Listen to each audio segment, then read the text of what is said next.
સૌરાષ્ટ્રના અલગ અલગ જિલ્લાઓમાં ઘરફોડ ચોરી કરતી અને 29 ગુનાઓમાં સંડોવાયેલ ગેંગના 3 સભ્યોને રોકડ રકમ સોના સહિત કુલ કિંમત ₹4,66,720ના મુદ્દામાલ સાથે પકડી પાડી અમરેલી, ગીર સોમનાથ, બોટાદ તથા દીવ સહિત કુલ 16 ઘરફોડ ચોરીઓનો ભેદ ઉકેલતી Amreli LCB team Bhavnagar range IG Shri Gautam Parmar સાહેબનાઓએ ભાવનગર રેન્જના જિલ્લાઓમાં બનતા અનડિટેક્ટ ગુનાઓ ડિટેક્ટ કરવા સૂચના આપેલ હોય અમરેલી પોલીસ અધિક્ષક શ્રી સંજય ખરાત સાહેબનાઓએ અમરેલી જિલ્લામાં બનાવવા પામેલ મિલકત સંબંધી ગુનાઓના આરોપીઓને શોધી કાઢી તેમના વિરુદ્ધ કાયદેસર કાર્યવાહી કરવા અને વણશોધાયેલ ગુનાઓ ડિટેક્ટ કરવા અમરેલી એલસીબી ટીમને જરૂરી માર્ગદર્શન આપવામાં આવેલ. Amreli LCB police inspector Shri M Patel નાઓની રાહબરી હેઠળ એલસીબી ટીમ દ્વારા અનડિટેક્ટ બનેલ બનાવોની વિઝિટ કરી તેમજ માણસા ગામે બનેલ ચોરીના બનાવમાં એફએસએલના શ્રી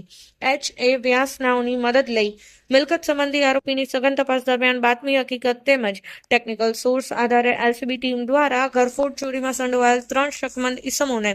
પકડી પાડી તેની અંગે સઘન પૂછપરછ કરતા અમરેલી જિલ્લા તથા અન્ય જિલ્લા સહિતની અલગ અલગ સાગરીતો સાથે કુલ 16 ઘરફોડ ચોરીઓ કરી હોવાનું કબૂલાત આપતા પકડાયેલ આરોપી પાસેથી ચોરીના ઉપયોગમાં લીધેલ વાહન, સાધનો તથા રોકડ રકમ તેમજ ચોરીના દાગીનામાંથી બનાવેલ સોનાનો ઢાળિયો સહિતનો મુદ્દામાલ કબજે કરી આરોપીઓ વિરુદ્ધ કાયદેસરની કાર્યવાહી કરવામાં આવેલ છે. ઇરફાન ગોરી, ભારત લાઈવ ન્યૂઝ, રાજુલા.